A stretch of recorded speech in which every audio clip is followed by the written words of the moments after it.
പലരും ഒറ്റയ്ക്ക് സംസാരിക്കാനും കോടികളുടെ ശമ്പളമുള്ള ജോലി കളഞ്ഞൊരു സോപ്പ് കമ്പനി തുടങ്ങാനും കാരണമായിട്ടുള്ളൊരു സിനിമയുണ്ട്. ബ്രാഡ് പിറ്റിനെ പല ആണുങ്ങളും സ്വപ്നം കാണാൻ പ്രേരിപ്പിച്ച ഒരു സിനിമയും കൂടിയാണത്. ഈ സിനിമ ഏതാണെന്ന് പറയണതൊരു തെറ്റാവും. കാരണം ഇതിൻ്റെ ഫസ്റ്റ് റൂൾ തന്നെ ഇതിനെക്കുറിച്ച് ആരും പറയരുത് എന്നുള്ളതാണ്. ആ പടമാണ് ഫൈറ്റ് ക്ലബ്.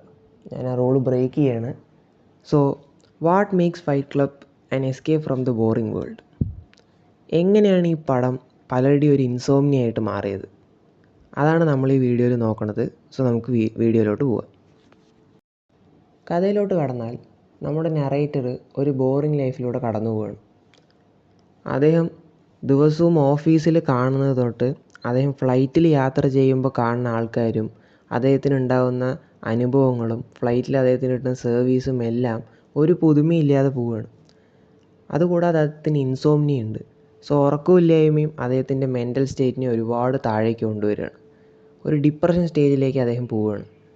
ഈ ഒരു പ്ലെയിനിൽ ഓരോ വട്ടം യാത്ര ചെയ്യുമ്പോഴും ഇതൊന്ന് ക്രാഷ് ആയാലെങ്കിലും തൻ്റെ ജീവിതത്തിൽ എന്തെങ്കിലും ഒരു എക്സൈറ്റ്മെൻറ്റ് ഉണ്ടാകുമെന്ന് അദ്ദേഹം വിചാരിക്കുകയാണ്. അങ്ങനെ ഒരു യാത്രക്കിടയിലാണ് ടൈലർ ഡേർഡനെ കാണുന്നത്. The saviour of men from consumer world. Tyler Durden എങ്ങനെ നറേറ്ററിൻ്റെ ജീവിതം ചേഞ്ച് ആക്കുന്നു എന്നതാണ് സിനിമയുടെ മെയിൻ പ്ലോട്ട്. ടൈലറിനെ കാണുന്നതിന് മുമ്പ് നറേറ്റർ ഗ്രൂപ്പ് സെക്ഷനൊക്കെ അറ്റൻഡ് ചെയ്യുന്നുണ്ട്. അവിടെ പോയിട്ട് അദ്ദേഹം ഒരു ഫേക്കായിട്ടാണ് അവിടെ പോകുന്നത്. അദ്ദേഹത്തിന് പ്രത്യേകിച്ച് അസുഖങ്ങളൊന്നുമില്ല. ഇൻസോംനിയാണ് അദ്ദേഹത്തിൻ്റെ പ്രശ്നം. പക്ഷെ അവിടെ പോയിട്ട് ബാക്കിയുള്ളവരുടെ പ്രശ്നം കേൾക്കുകയും മനസ്സ് വിട്ട് കരയുമ്പോഴും അദ്ദേഹത്തിന് സുഖമായിട്ട് ഉറങ്ങാൻ പറ്റുന്നുണ്ട്. പക്ഷെ ഈ ഒരു സെറ്റപ്പും അദ്ദേഹത്തിന് നഷ്ടപ്പെടുന്നത് മാർല എന്ന് പറഞ്ഞിട്ട് അദ്ദേഹത്തെ പോലെ ഫേക്കായിട്ടുള്ളൊരു ക്യാരക്ടർ വരുമ്പോഴാണ്. സോ അവർ തമ്മിലുള്ളൊരു അഗ്രിമെൻറ്റ് വെച്ചിട്ട് മാർല ആഴ്ചയിൽ ഒരു 2 ദിവസവും ഇദ്ദേഹം ഒരു 2 ദിവസവും ഗ്രൂപ്പ് സെക്ഷന് പോകുന്നുള്ള രീതിയിലാക്കി അദ്ദേഹം ഒരു ബോറിംഗ് ലൈഫിലൂടെ വീണ്ടും കടന്നു പോകുമ്പോഴാണ് ടൈലർ അദ്ദേഹത്തിൻ്റെ ജീവിതത്തിലോട്ട് വരുന്നത്. ടൈലറിനെ മീറ്റ് ചെയ്തിട്ട് ഫ്ലൈറ്റിൽ നിന്ന് പോയപ്പോൾ അദ്ദേഹത്തിൻ്റെ ഫ്ലാറ്റ് അല്ലെങ്കിൽ അപ്പാർട്ട്മെൻറ്റിന് തീ പിടിച്ചിരിക്കുകയാണ്. സോ നറേറ്ററിന് വേറൊരു വഴിയില്ല, അദ്ദേഹത്തിന് ടൈലർ ഡേർഡനായിട്ട് താമസിക്കേണ്ടി വരികയാണ്. ഇതാണ് അദ്ദേഹത്തിൻ്റെ ടേണിംഗ് പോയിൻ്റ്, അദ്ദേഹത്തിൻ്റെയും കഥയുടെയും. ഫൈറ്റ് ക്ലബ്ബ് കൂടുതലും പറയുന്നത് കൺസ്യൂമറിസത്തിനെ കുറിച്ചാണ്. നറേറ്റർ ഇൻസോംനിയേക്കാളും തളർത്തുന്നത് കൺസ്യൂമറിസമാണ്. നറേറ്റർ എപ്പോഴും ഒരു പകുതി ഉറക്കത്തിൽ പോലെയാണ്. അദ്ദേഹം ജോലി ചെയ്യുമ്പോഴും അദ്ദേഹം നടക്കുമ്പോഴും ഇരിക്കുമ്പോഴും അദ്ദേഹത്തിന് ജീവിക്കണോ വേണ്ടയോ എന്നുള്ള ഒരു തോന്നൽ പോലെയാണ് നമുക്ക് തോന്നുക. ഇത് ഇൻസോംനിയ മാത്രമല്ല, കൺസ്യൂമറിസം തന്നെയാണ്. അദ്ദേഹം ആർക്കോ വേണ്ടി ജീവിക്കുകയാണ്. ആരുടെയൊക്കെയോ മുമ്പിൽ തെളിയിക്കാൻ വേണ്ടിയിട്ടാണ് ജീവിക്കുന്നത്. ഫൈറ്റ് ക്ലബ്ബ് പറയുന്നത് എങ്ങനെയാണ് സൊസൈറ്റി നമ്മളുടെ കഴിവുകളല്ലാതെ നമുക്കുള്ള ആക്സസറീസ് വെച്ച് ജഡ്ജ് ചെയ്യുന്നത് എന്നുള്ളതാണ്. നമ്മൾ എത്രത്തോളം നമ്മുടെ ഇഷ്ടങ്ങളെ മാറ്റി വയ്ക്കുന്നുവോ സൊസൈറ്റി നമ്മളെ അത്രത്തോളം ഒരു മാന്യനായി കരുതും എന്നാണ് ഫൈറ്റ് ക്ലബ്ബ് പറയണത്. സൊസൈറ്റി നമ്മളെ അപ്പോഴാണ് മാന്യനായിട്ട് കണക്കാക്കുക എന്നുള്ളതല്ല, അപ്പോഴാണ് നമ്മളെ ഒരു നോർമൽ ഹ്യൂമൻ ബീയിങ് ആയിട്ട് കണക്കാക്കുക. നമ്മളെപ്പോൾ നമ്മുടെ ഇഷ്ടത്തിന് ചെയ്യുന്നോ അപ്പോൾ അവർക്കൊരു സ്ട്രേഞ്ചറായി മാറുകയാണ്. സോ ഇങ്ങനെ നമ്മുടെ ജീവിതത്തിൽ വരുന്ന പല പ്രശ്നങ്ങളെയും അഡ്രസ്സ് ചെയ്യുന്നൊരു പടം കൂടിയാണ് ഫൈറ്റ് ക്ലബ്ബ്. പക്ഷേ Tyler Durden complete rejection of സൊസൈറ്റിയാണ്. സൊസൈറ്റി നമ്മളെ പെർഫെക്റ്റ് ആക്കാൻ പ്രേരിപ്പിക്കുമ്പോൾ ടൈലർ പറയുന്നത് നമ്മളൊരിക്കലും പെർഫെക്റ്റ് ആകരുത് എന്നുള്ളതാണ്. ഈ ഐഡിയോളജി തന്നെയാണ് നറേറ്ററിനെ പോലെ ഒരുപാട് ആൾക്കാരെ ടൈലർ ഡേർഡനെ ഒരു റോൾ മോഡലാക്കാനുള്ള കാരണം അവർക്ക് നമ്മുടെ സൊസൈറ്റി കൊടുക്കാത്ത പല എക്സൈറ്റ്മെൻറ്റും ടൈലർ ഡേർഡൻ വാഗ്ദാനം കൊടുക്കുകയാണ്. ഈ ഒരു ഫാൾസ് ഹോപ്പ് വെച്ചിട്ടാണ് അദ്ദേഹം ഇത്രയും ആൾക്കാരെ മാനിപ്പുലേറ്റ് ചെയ്യുന്നതും ഫൈറ്റ് ക്ലബ്ബ് അതുപോലെ പ്രോജക്റ്റ് മേഹം പോലുള്ള കാര്യങ്ങളിലോട്ട് എത്തിക്കുന്നതും. സൊസൈറ്റി അവർക്ക് കൊടുക്കില്ല എന്ന് പറയുന്നുവോ അതിനെ ടൈലർ ഡേർഡൻ കൊടുക്കുന്നത് വയലൻസിലൂടെയാണ്. പരസ്പരം തല്ലി ചാവുന്നതിൻ്റെ ഇടയിലും അവരുടെ പ്രശ്നങ്ങളൊന്നും മാറുന്നില്ല. പക്ഷെ ആ ഒരു ഫൈറ്റിംഗ് സമയത്ത് അവർ ജീവിതത്തിൽ ആദ്യമായിട്ട് ഒരു അലൈവായിട്ട് അവർ തോന്നുകയാണ്. ആ ഒരു ചെറിയ നേരത്തെ ആ ഒരു അഡ്രലിൻ റഷിനെ ടൈലർ ഡേർഡൻ അവർക്ക് പല പല കാര്യങ്ങൾ പറഞ്ഞ് മാനിപ്പുലേറ്റ് ചെയ്ത് തൻ്റെ ഇഷ്ടങ്ങൾക്ക് എത്തിക്കുന്നതും കൂടി ആ ഒരു ക്യാരക്ടറിനെ ഒരു യുണീക്കാക്കി മാറ്റുന്നുണ്ട്. പക്ഷെ എന്തുകൊണ്ട് ഫൈറ്റ് ചെയ്യുക? നമ്മളെല്ലാവരെയും പഠിപ്പിച്ചിരിക്കുന്നത് ഫൈറ്റിംഗ് എന്ന് പറഞ്ഞാൽ ഒരു തെറ്റായിട്ടുള്ള കാര്യം എന്നുള്ളതാണ്. പക്ഷേ അതുകൊണ്ട് തന്നെ ടൈലർ ഡേർഡൻ പറയുന്നത് തെറ്റായിട്ട് നമ്മൾ എന്ത് വിചാരിക്കുന്നുവോ അത് ചെയ്യുന്നതിലൂടെയാണ് നമുക്ക് എപ്പോഴും ഒരു അഡ്രിനൽ റഷ് കിട്ടുക.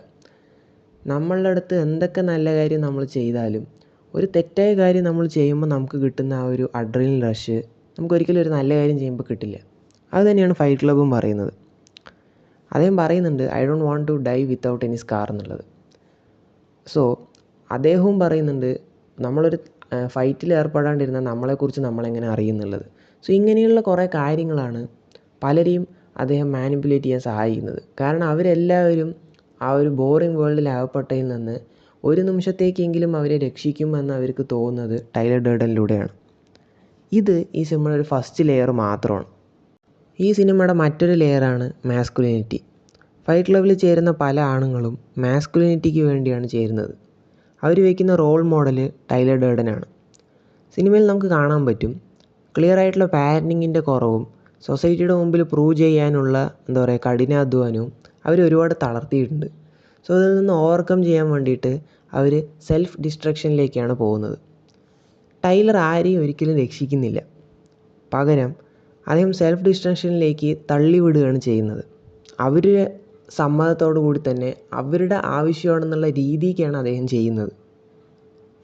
പക്ഷേ ഒരാളെയും നിർബന്ധിക്കുന്നില്ല. If you want then I will help എന്നുള്ള ഒരു മൈൻഡ് സെറ്റാണ് ടൈലർ ഡേർഡൻ.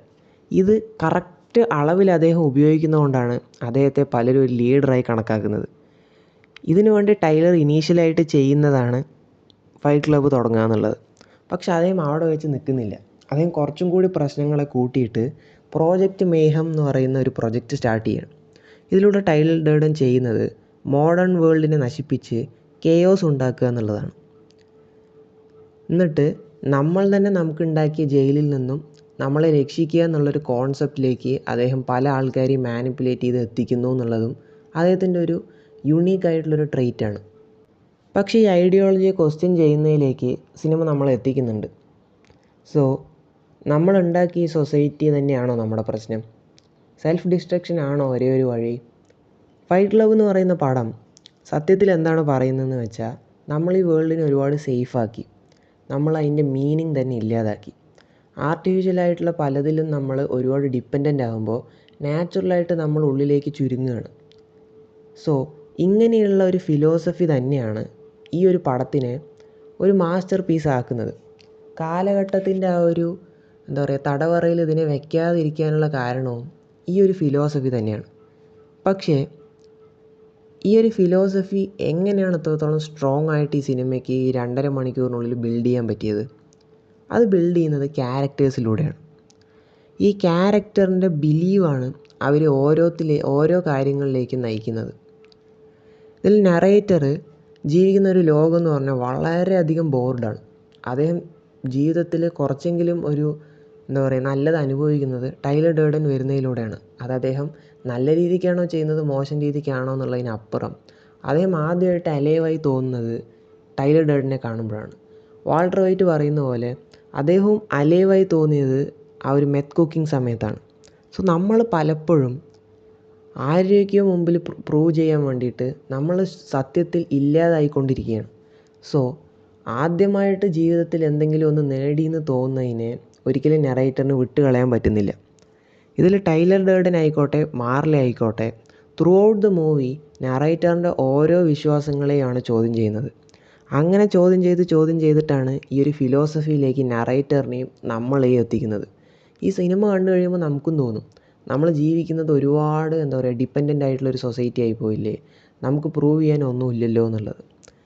സോ ഈ ക്യാരക്ടേഴ്സിൻ്റെ POVയിൽ നിന്നും പറയുന്നതുകൊണ്ടാണ് ഈ ഒരു ഫിലോസഫി ഇത്രത്തോളം ബിൽഡായത്, അല്ലെങ്കിൽ ഇത്രത്തോളം സ്ട്രോങ് ആയിട്ട് ഡെലിവർ ചെയ്യാൻ പറ്റിയത്. സോ ഇത്രയാണ് ഈ വീഡിയോയിൽ പറയാനുള്ളത്. സോ ഇതിലെ ട്വിസ്റ്റും കാര്യങ്ങളെ കുറിച്ചൊന്നും ഞാൻ കടക്കുന്നില്ല. സോ വീഡിയോ ഇഷ്ടപ്പെട്ടാൽ ലൈക്ക് ചെയ്യുക. പിന്നെ ഇതിലെ നറേറ്ററിൻ്റെ പേരാർക്കെങ്കിലും അറിയുമെങ്കിൽ ഒന്ന് കമൻറ്റ് ചെയ്യുക. അതൊരു സ്പോയിലറാണ്, പക്ഷേ ഈ പടം തന്നെ ഒരു റോങ് ആയിട്ടുള്ള കാര്യങ്ങൾ ചെയ്യണം എന്നുള്ളത് ആ ഒരു ഫിലോസഫിയിലേക്ക് എത്തുന്ന കാരണം സ്പോയിലർ പറയും. സോ മറ്റൊരു വീഡിയോ കാണാം. Thanks for watching.